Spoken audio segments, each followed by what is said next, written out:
Hi everyone! So let's proceed sa ating Unit 2, which is exploring the methods of presenting the art subject. So let's move on to symbolism. So symbolism is really an intellectual form of expression. So not content using color and shape to communicate their feelings. Symbolist artists inject their compositions with messages and esoteric references. So it is this narrative content which turns out work of art into a symbolist work of art. So symbolist painters and sculptors were inspired by literature and poetry of the day, as well as history, legends, myth, biblical stories, and fables of the past. So in expressing themselves, symbolist artists endowed their feelings and their subjects. So yun yung mga women, heroic males, flowers, landscape, and so on and so forth with methodological or other esoteric meanings. So many artists turned to stimulants like alcohol and drugs to fuel their imagination. So favorite symbolist subjects included sensual issues, religious feelings, occultism, love, death, disease, and sin, while decadence was a common feature. So, women play a major role in Belgium symbolism as they employ all the duality and ambiguity of the world. So, Nofs and Robs were Belgian symbolists who captured and expressed the mystery of women. So, in Nof's case, the women was variously angel, muse, and a companion rushing to rescue the man. Yet she also appears at the Temptress, femme fatale, with more than a cache of the perverse, the very symbol of supreme vice. So the theme of women constitutes an inexhaustible one of the symbolists, both painters and authors. So just as Knopf did in his Caresses, which is perhaps Knopf's most famous creation. So he represents his mysterious beauty, but alas, the woman sells herself and her master becomes Satan. So, sabi nga dito, ang women are angel muse. Pero nga yung sabi, behind the success of a man is a woman, and behind the failure of a man is a woman. So, minsan ganun. Although women are well known to be God's blessing to man, but sometimes some women would use their body to tempt men, and yeah, they would become Satan themselves. Yes, let's move on to Fauvism. Fauvism was a style of painting developed in France at the beginning of 20th century by Henri Matisse and André Derain. So the artists who painted in this style were known as Le Fauve. So the title Le Fauve, the wild beast, came from a sarcastic remark by the art critic Louise Voncels. So Le Fauve believed that color should be used to express the artist's feeling about the subject rather than to simply describe what it looks like. So makikita nyo naman sa painting na it is very colorful. Yeah. So in 1905, Matisse and Derain went to stay in the port of Collier in the south of France and Fauvist pictures that they painted there revolutionized attitudes towards color in art. So the sheer joy of expression that they achieved through their liberated approach to color was shot in the arm of the painting. So, makikita nyo, ang painting na to is the open window, tawag na open window Collier. So, oil canvas siya. So, it's used as its maximum intensity. So, the window frames, clay, flower pots, and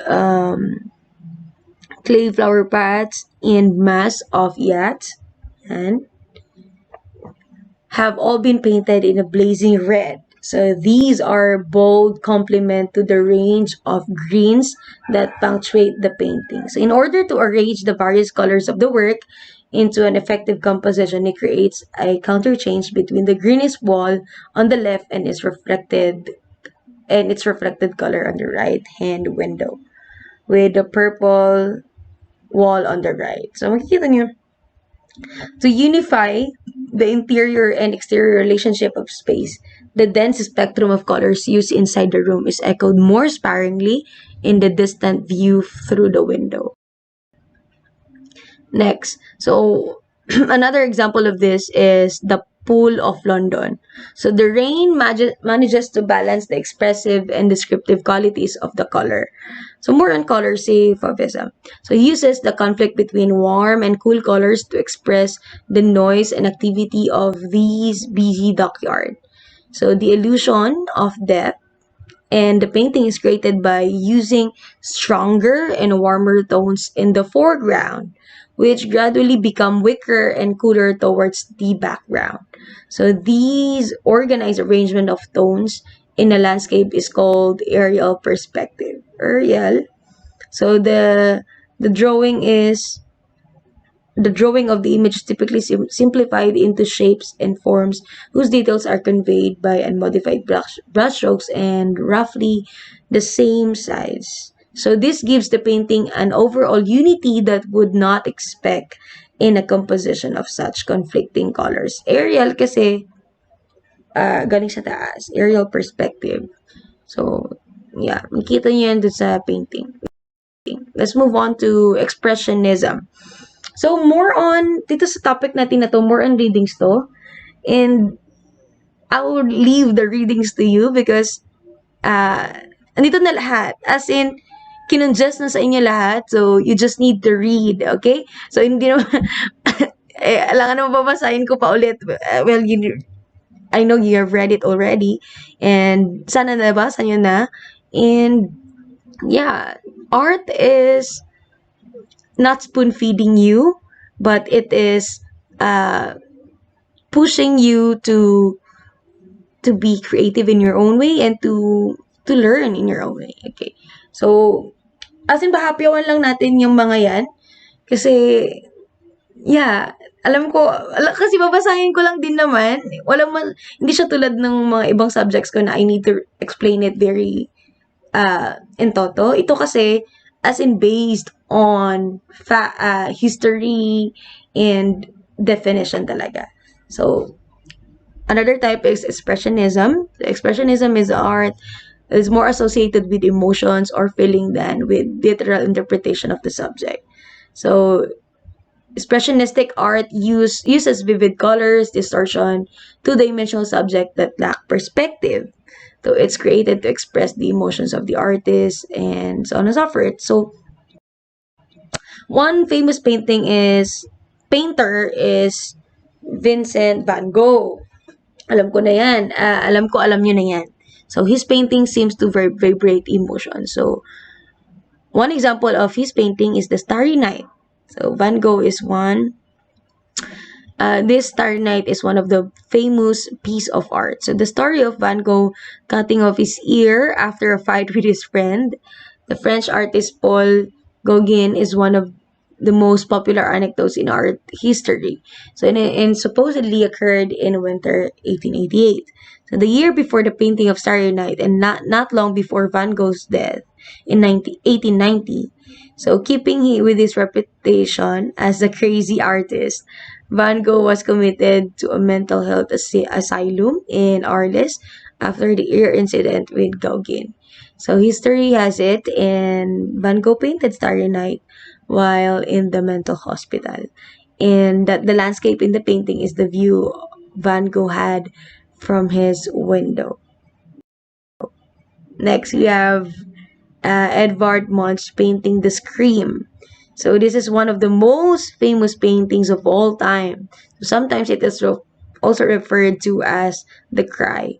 So it is known for its expressionistic colors, bright swirling sky, and of course its mysterious subject, a person clasping her face, screaming in anguish alone on a dock. So, maalala yung sinabi ko kanina dun sa abstract expressionism, na iniiwan talaga sa ating mga viewers yung parang the right to interpret their artworks. So, nasa atin na kung paano natin i-interpret yun. Next, the scream is the best known and most frequently reproduced of all Edvard Munch motifs. With its expressive colors, its flowing lines, and striking overall effect, its appeal is universal. So this one is the scream. So the movement of most famous painting, which include Munch, the Scream, Van Gogh, Starry Night, are intense, passionate, and highly personal artworks based on the concepts. Okay. So let's move on to Dadaism or Dada. Dada was a form of artistic anarchy born out of disgust and for social or political cultural values of all time. So it is embraced elements of art, music, poetry, theater, dance, and politics. So Dada was not so much of a style like Cubism or Fauvism. It was more like a protest movement with an anti-establishment manifesto. So Dada was a movement formed during the First World War in Zurich in negative reaction to the horrors and folly of the war. So the art, poetry, and performance produced by Dada artists is often satirical and nonsensical in nature. So for Dada artists, the aesthetic of their work was considered secondary to the ideas it conveyed. So yeah, for us, art is not an end in itself, wrote Dada poet Hugo Boll, but it is an opportunity for true perception and criticism of the times we live in. Alam ko na-discuss ko na to dati nun sa Unit 1. Yeah. So, ginagamit for propaganda and so on and so forth. So, Dadaists both embrace and criticize modernity, imbuing their works with references to the technologies, newspapers, films, and so on and so forth. So, Dada artists felt war called into question every aspect of society capable of starting and then prolonging it, including its art. So their aim was to destroy traditional values in art and to create a new art to replace the old. As artist Hans Arp later wrote, revolt by the butchery of the 1914 World War, we in Juris devoted ourselves to the arts. While the guns rumbled in the distance, we sang, painted, made collage, and wrote poems with all our might. So, let's move on to this one. This one is the painting of a reproduction of Leonardo da Vinci's Mona Lisa, the painting of Marcel Duchamp. So, it is altered postcard reproduction. So, for this, assisted, which implied a degree of manipulation as the opposite to unassisted. So, ready-made, Duchamp penciled a mustache and a goatee over Mona Lisa's upper lip. Nakita niyo naman yan sa painting. So, sabi dito, the title riffs on French pronunciation of the letter, sabi, L.H.O.O.Q, which roughly states she has a hot ass, rather than transmuting an ordinary manufactured object into a work of art, as in the bulk of his ready-made. So in L.H.O.O.Q, Duchamp starts with the representation of an iconic masterpiece that he takes down from its pedestal by playfully debunking it in endowing the Mona Lisa with masculine attributes. He alludes to Leonardo's purported homosexuality and gestures an androgynous nature of creativity. Next, let's move on to Surrealism. So, Surrealism indicates a specific thought and movement in literature, the arts, and theater, which tries to integrate and confuse realms of imagination and reality. So the proponents of Surrealism endeavor to mix up the differences of conscious and unconscious thought through writing and painting by using irrational juxtapositions of images. So it is initiated by André Breton. So Surrealism is a kind of artistic movement started in the French capital, Paris, during the 1920s. So this movement lasted until 1940s. So Breton was a famous writer as well as a philosopher. So boosted this movement further by publishing his manifesto, or the Manifesto of Surrealism. So although it gave new dimensions of art, it was not a political manifesto. The manifesto states that, horrified by the destruction caused by the world wars and subsequent confusion, art and literature faced numerous political challenges in resolving those confusions. So, halos talaga lahat ng artworks, written art ay nangyari ng mga world war. So the most formative intellectual influence of the philosophy of Surrealism were the theories of Simon Freud, the Viennese neurologist and founder of psychoanalysis.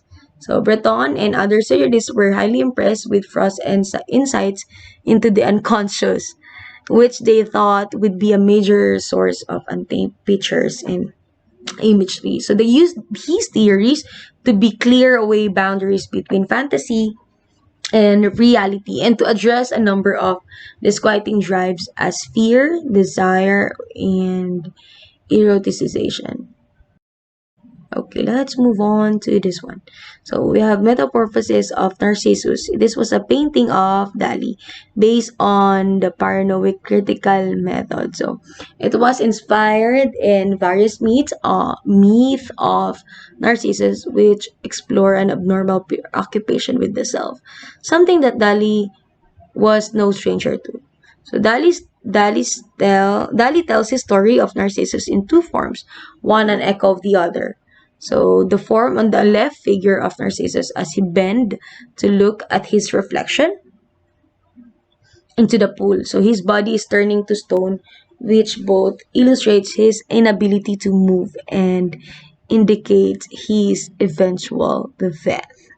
So the form on the right is his dead, petrified body, which has transformed into a hand holding an egg. So a Narcissus grows from a crack into an egg to complete his metamorphosis. Okay, let's move on to, so Surrealism has its literature also. So this one is A Freedom of Love by André Breton.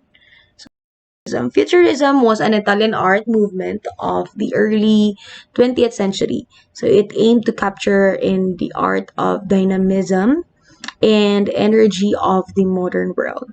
So this was launched by the Italian poet Filippo Tommaso Marinetti in 1909. So among modernist movements, Futurism was exceptionally vehement in its denunciation of the past. So this was because in Italy, the weight of past culture was felt as particularly oppressive. So in the manifesto, Marinetti asserted that we will free Italy from her innumerable museums, which cover her like countless cemeteries. So what the futurists proposed instead was an art that celebrated the modern world of industry and technology. So this one is a sculpture, and this one is a unique forms of continuity in space. It is made of bronze. So entrance by the idea of the dynamic. Dynamic means it's changing. The futurists sought to represent an object's sensations, rhythms, and movements in their images, poems, and manifestos. So such characteristics are beautifully expressed in Bocconi's most iconic masterpiece, communicated through the use of light and its reflection. So Impressionist painters such as Claude Monet, yan, mga yan, yan yung mga paintings nila. Okay, so this one is a water lily and a Japanese bridge represents two of the Monet's greatest achievements. So his Garden of Giverny and series of paintings they inspired. So in 1883, the artist moved to the country town near Paris, but just across the border of Normandy, and immediately began to redesign the property. So in 1893, Monet purchased an adjacent tract, which included a small brook, and transformed the site into an Asian-inspired oasis of cool greens, exotic plants, and calm waters, enhanced by a Japanese footprint. So this one is also a painting of Claude Monet, Sunrise. We're almost done. So we have Claude Monet's Impression. So Sunrise is an exemplary impressionist painting in several ways, not least of which is its title. It depicts as a misty harbor scene in Le Havre, a port city in northern France, in which boats and figures are reduced to flat, shadowy silhouettes, while the red light of the sun reflected on water takes on tangible form in highly visible brushstrokes. Okay. So, more on readings lang talaga to. Itong Unit 2, 3, and 4. Yung Unit 3 natin, it's Gamaba. So, you just read it. It's about people, the artists, and the artisans. So, dun yung makikilala na maraming unique artists out there. So, if you're one of them, you can feel the passion in you, the passion of being an artist burning. Just strive. Tulad ng mga na-discuss natin kanina na although in our generation, hindi siya ma-appreciate gaano, but somehow, in the latter years, malay mo, bigla kang maging father of Impressionism or father of yeah, it's never too late. So Unit 2 explores the various methods in presenting the art subjects just to convey the artist's message. So this means that the manner of representing our subject varies according to the intent and inventiveness of each artist. So yeah, no two artists are the same. They are unique in their own way. Okay, so the following methods in presenting the art subjects include realism, abstraction. As abstraction, we have distortion, mangling, elongation, cubism, abstract expressionism, symbolism, dadaism, fauvism, expressionism, and impressionism. So yun lang. Ganun lang ang art. You just need to find your taste and how you would represent your art. Kaya tulad dun sa activity na tinatanong ko, isa ka ba sa mga artist na to na hindi sila nag-stick dun sa mga traditional way on painting? They explored and they didn't mind. Sabi nga, they did not focus on the people around them. They just expressed themselves. And later, they realized na, yeah, they have inspired the world, and their paintings were labeled to be one of the greatest, diba? So yun lang. If you're an aspiring artist, and then just go and improve your talent, kasi we are all artists in our own way.